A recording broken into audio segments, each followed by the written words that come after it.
Hello friends, welcome to our classes. आज हम quantum mechanics के अंदर एक मोस्ट इम्पॉर्टेंट टॉपिक के बारे में डिस्कशन करने जा रहे हैं, जिसका नाम है वेरिएशनल मेथड। इस लेक्चर में हम वेरिएशनल मेथड और वेरिएशनल प्रिंसिपल और इस पर बेस्ड जो एप्लीकेशंस है like harmonic oscillator, helium atom problem, hydrogen atom problems, उन सभी को डिस्कस करेंगे। तो चलिए स्टार्ट करते हैं आज का हमारा टॉपिक वेरिएशनल मेथड। यह topic MSc third same quantum mechanics के अंदर मोस्ट इम्पॉर्टेंट टॉपिक है। तो चलिए स्टार्ट करते हैं आज का हमारा टॉपिक वेरिएशनल मेथड। सबसे पहले देखेंगे कि वेरिएशनल मेथड होता क्या है और वेरिएशनल मेथड का यूज़ हम कहाँ करते हैं। By variational method of approximation we estimate ground state energy of a system for which we know Hamiltonian but don't have knowledge of wave function. Basically हम वेरिएशनल मेथड के अंतर्गत यह एक अप्रोक्सीमेशन मेथड होता है जो कि ग्राउंड स्टेट एनर्जी को, किसी सिस्टम की ग्राउंड स्टेट एनर्जी को एस्टिमेट करता है, जिसके लिए for which we know Hamiltonian, उसके लिए क्या हमें हैमिल्टोनियन के बारे में हम जानते रहते हैं, but don't have knowledge of the wave function. हमारी जो सिस्टम की वेव फंक्शन है उसके बारे में हम नहीं जानते हैं, लेकिन सिस्टम के हैमिल्टोनियन के बारे में इंफॉर्मेशन हमारे पास होती है। इस हैमिल्टोनियन सिस्टम के बारे में जो इंफॉर्मेशन होती है उसमें हम ट्रायल वेव फंक्शन के हेल्प से उस सिस्टम की क्या करते हैं, हम ग्राउंड स्टेट एनर्जी को फाइंड करते हैं। इसके लिए हमें हैमिल्टोनियन पता होता है और वेव फंक्शन के बारे में कोई इंफॉर्मेशन नहीं होती है। इसके द्वारा हम किसी सिस्टम की ग्राउंड स्टेट एनर्जी को फाइंड करते हैं।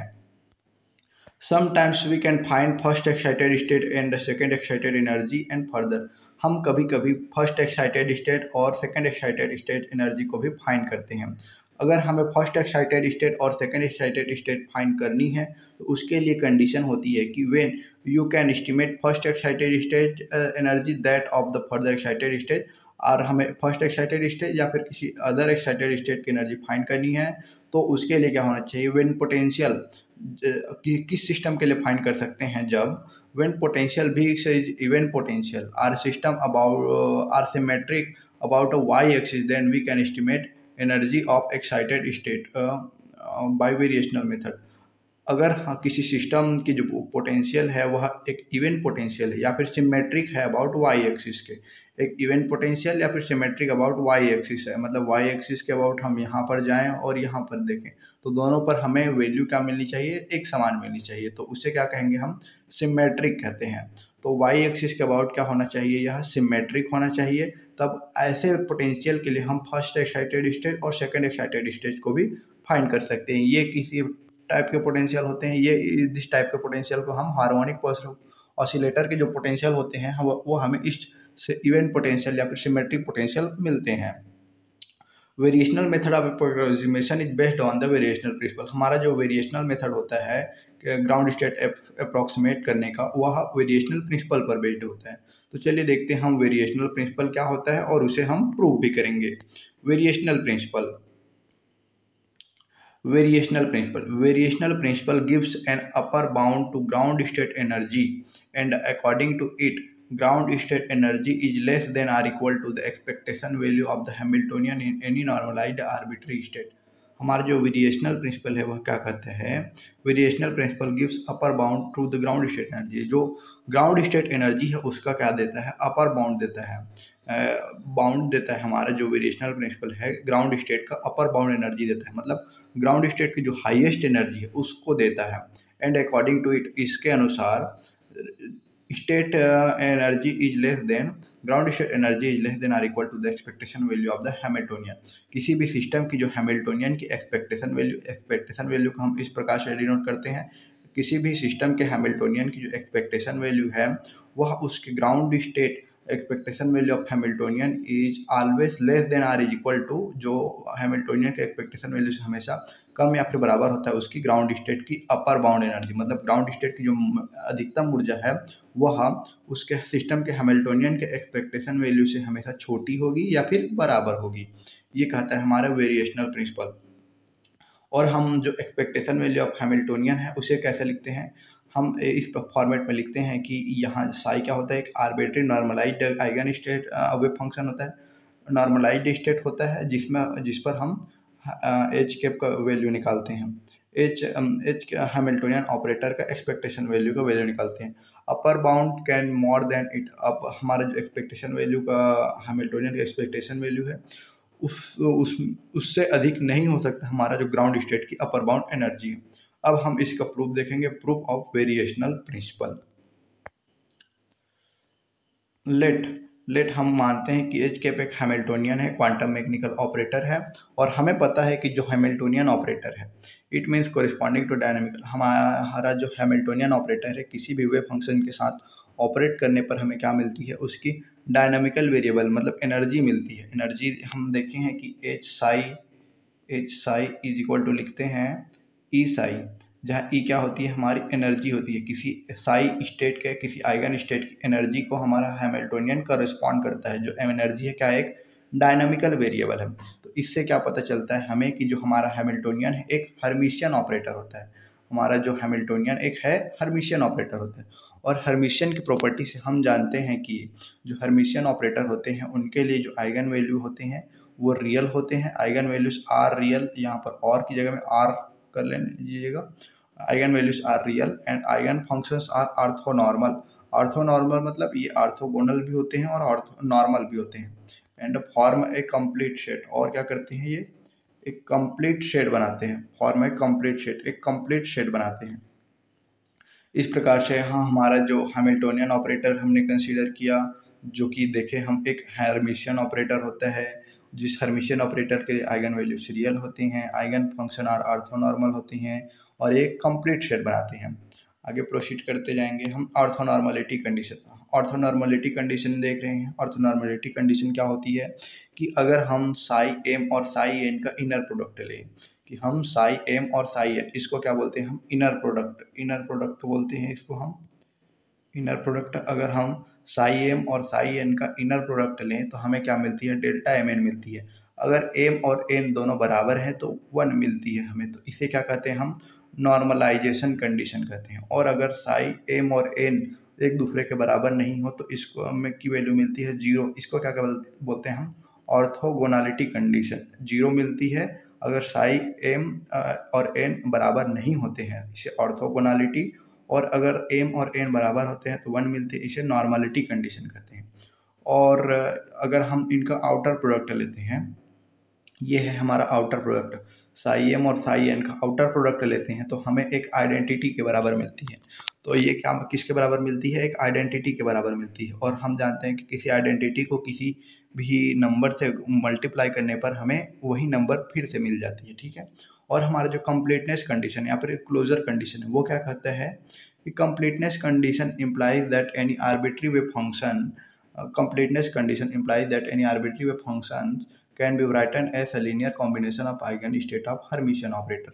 हमारा जो कंप्लीटनेस कंडीशन कहता है कि जो कोई भी आर्बिट्री आइगन स्टेट है, आर्बिट्री वेव फंक्शन है, उसे हम डिफरेंट आइगन स्टेट के हर्मिशियन ऑपरेटर के डिफरेंट आइगन स्टेट के लीनियर कॉम्बिनेशन के रूप में लिख सकते हैं। इसे हम कैसे लिखेंगे वो आगे देखेंगे हम, कि हमारा कंप्लीटनेस कंडीशन कहता क्या है वो पहले देख लेते हैं। कि कोई भी आर्बिट्री वेव फंक्शन है उसे हम हर्मिशियन ऑपरेटर के आइगन स्टेट के डिफरेंट कॉम्बिनेशंस के लीनियर कॉम्बिनेशन के फॉर्मेट में लिख सकते हैं। अब हम जानते हैं कि किसी भी वेव फंक्शन केट साई हम एक वेव फंक्शन लेते हैं। वेव फंक्शन को हम एक आइडेंटिटी के साथ मल्टीप्लाई करने पर वेव फंक्शन पर कोई इफेक्ट नहीं पड़ता है। अब हम देखें हैं कि जो आउटर प्रोडक्ट है वह एक आइडेंटिटी के बराबर है। साई एम और साई एम का आउटर प्रोडक्ट हमारा एक आइडेंटिटी के बराबर है। तो इस आइडेंटिटी के बराबर है, उससे हम क्या कर सकते हैं, यहाँ पर आइडेंटिटी के प्लेस पर, यहाँ आइडेंटिटी के प्लेस पर इतनी आउटर प्रोडक्ट को हम लिख सकते हैं। तो आउटर प्रोडक्ट को लिखने पर हमें इस प्रकार का एक कॉम्बिनेशन मिल गया साई के लिए। और अब हम यहाँ पर कंप्लीटनेस कंडीशन लगाएंगे। कंप्लीटनेस कंडीशन लगाने के लिए क्या मानते हैं हम, कि हमारा जो साई एम है वह आइगन स्टेट ऑफ एच के ऑपरेटर मतलब हैमिल्टोनियन ऑपरेटर का यह डिफरेंट आइगन स्टेट है। इसके लिए हम 3 आइगन स्टेट कंसीडर कर रहे हैं, साई 1, साई 2 और साई 3। तो अब कंप्लीटनेस कंडीशन से क्या पढ़े हमने कि कोई भी साई है उसे हम आइगन एच के हर्मिशियन ऑपरेटर के डिफरेंट आइगन स्टेट के लीनियर कॉम्बिनेशंस के फॉर्मेट में लिख सकते हैं।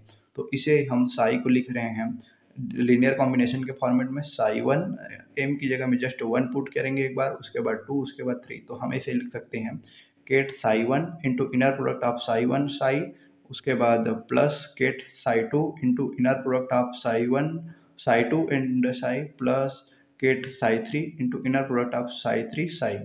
और हम इस हमारा जो ये इनर प्रोडक्ट है साई वन और साई का, साई टू और साई का, साई थ्री और साई का, इसे हम A1 कंसीडर करते हैं, इसे हम A2 कंसीडर करते हैं और साई थ्री साई को A3 कंसीडर करते हैं।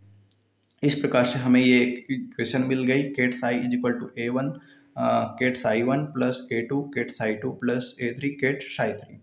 अब हम कंसीडर करते हैं लेट एच के ऑपरेटर हैज 3 आइगन स्टेट। हम हैमिल्टोनियन, हमारे पास जो हैमिल्टोनियन ऑपरेटर लिए हैं उसके हम 3 डिफरेंट आइगन स्टेट कंसीडर करते हैं। आइगन स्टेट कंसीडर हमने किया था Sai one psi to Sai three. तो इस डिफरेंट आइगन स्टेट्स को इस हैमिल्टोनियन ऑपरेटर के साथ ऑपरेट करने पर हमें डिफरेंट आइगन एनर्जी स्टेट मिलती है, जिसमें फर्स्ट E1 मिलती है, E2 और E3। साई टू के साथ करने पर E2 मिलती है, साई थ्री के साथ ऑपरेट करने पर E3 मिलती है। जो E1 है हमारा, उसे ही हम ग्राउंड स्टेट एनर्जी कहते हैं, E2 को ही हम फर्स्ट एक्साइटेड स्टेट एनर्जी कहते हैं और E3 को हम सेकंड एक्साइटेड स्टेट एनर्जी कहते हैं। लेट प्रोसीड करते हैं। अब हमें एक सबसे पहला हमारा प्रोसीजर था कि हम सबसे पहले क्या करते हैं, हम सबसे पहले एक्सपेक्टेशन वैल्यू ऑफ हैमिल्टोनियन निकालते हैं और उसे ही हम less than or is equal to करते हैं। तो सबसे पहले अब हम एक्सपेक्टेशन वैल्यू ऑफ हैमिल्टोनियन देखते हैं। एक्सपेक्टेशन वैल्यू ऑफ हैमिल्टोनियन कुछ इस टाइप से डिफाइन होता है कि bra psi H into ket psi. अब हमने इतना केट साई का वैल्यू हम निकाल चुके थे और क्वांटम मैकेनिक्स कहता है कि एवरी केट कोरिस्पॉन्ड्स टू इट्स ब्रा, मतलब प्रत्येक केट ऑपरेटर के साथ एक ब्रा वेव फंक्शन होता है। तो अब हमारे पास ये एक केट साई का वैल्यू था, इसके कोरिस्पॉन्डिंग में ब्रा लेते हैं तो हमें इस टाइप से मिलेगा। हमारे जो वेव फंक्शन है उसके साथ में जो मल्टीप्लाइड है उसका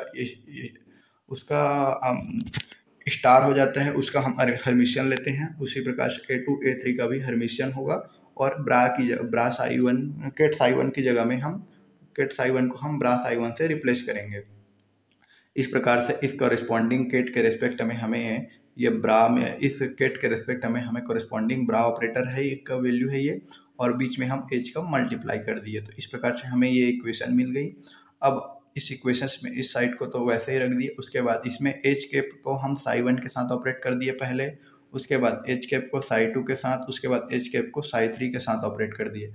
तो अगर हम एच कैप को साई वन के साथ ऑपरेट करेंगे तो यहाँ से हम देखें हैं कि एच कैप साई वन का वैल्यू E1 साई वन होता है, एच कैप साई टू का वैल्यू E2 साई टू होता है और एच कैप साई थ्री का वैल्यू E3 साई थ्री होता है। तो हमें इससे क्या मिल जाएगा, हमें यहाँ पर मिल जाएगी कि E1 साई वन और A2 E2 Sai to, A3 E3 Sai three. इस प्रकार से हमें ये इक्वेशन मिल गई। अब इस इक्वेशन में हम जानते हैं कि A1 का स्टार इंटू A, अगर हम A1 का स्टार इंटू A करते हैं तो हमें मिलता है मॉड ऑफ A1 का स्क्वायर, मॉड ऑफ A1 का स्क्वायर। और नॉर्मलाइजेशन कंडीशन से जानते हैं कि psi inner product of psi M N, अगर एम और एन समान होते हैं तो 1 मिलता है, और ऑर्थोगोनलिटी कंडीशन से अगर साई वन और साई टू का इनर प्रोडक्ट लें और दोनों बहुत Sai one psi to different हो तो हमें 0 मिलती है। तो अगर अब हम इस इक्वेशन में मल्टीप्लिकेशन करेंगे, इसका पहले करेंगे इसके साथ में, फिर इसी का करेंगे इसके साथ में, फिर इसी का करेंगे थर्ड वाले के साथ में। तो अगर हम पहले वाले के साथ करते हैं तो साई वन और साई वन मिल के हमें नॉर्मलाइजेशन कंडीशन से 1 देते हैं, लेकिन 1 देते हैं और A1 का स्टार और A1 मिल करके मॉड ऑफ A1 के स्क्वायर E1 बनाते हैं।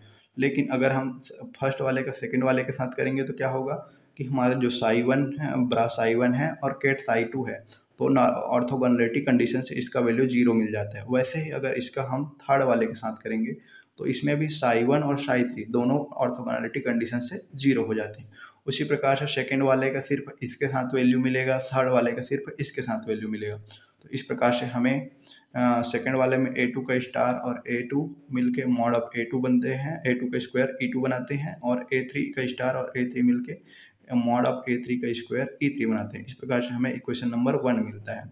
This is the expectation value of H cap. अब हमारा यही क्या है, एच कैप हम जो हमारा हैमिल्टोनियन ऑपरेटर था उसके एक्सपेक्टेशन वैल्यू के लिए एक इक्वेशन है किसी भी डिफरेंट आर्बिट्रेरी स्टेट में।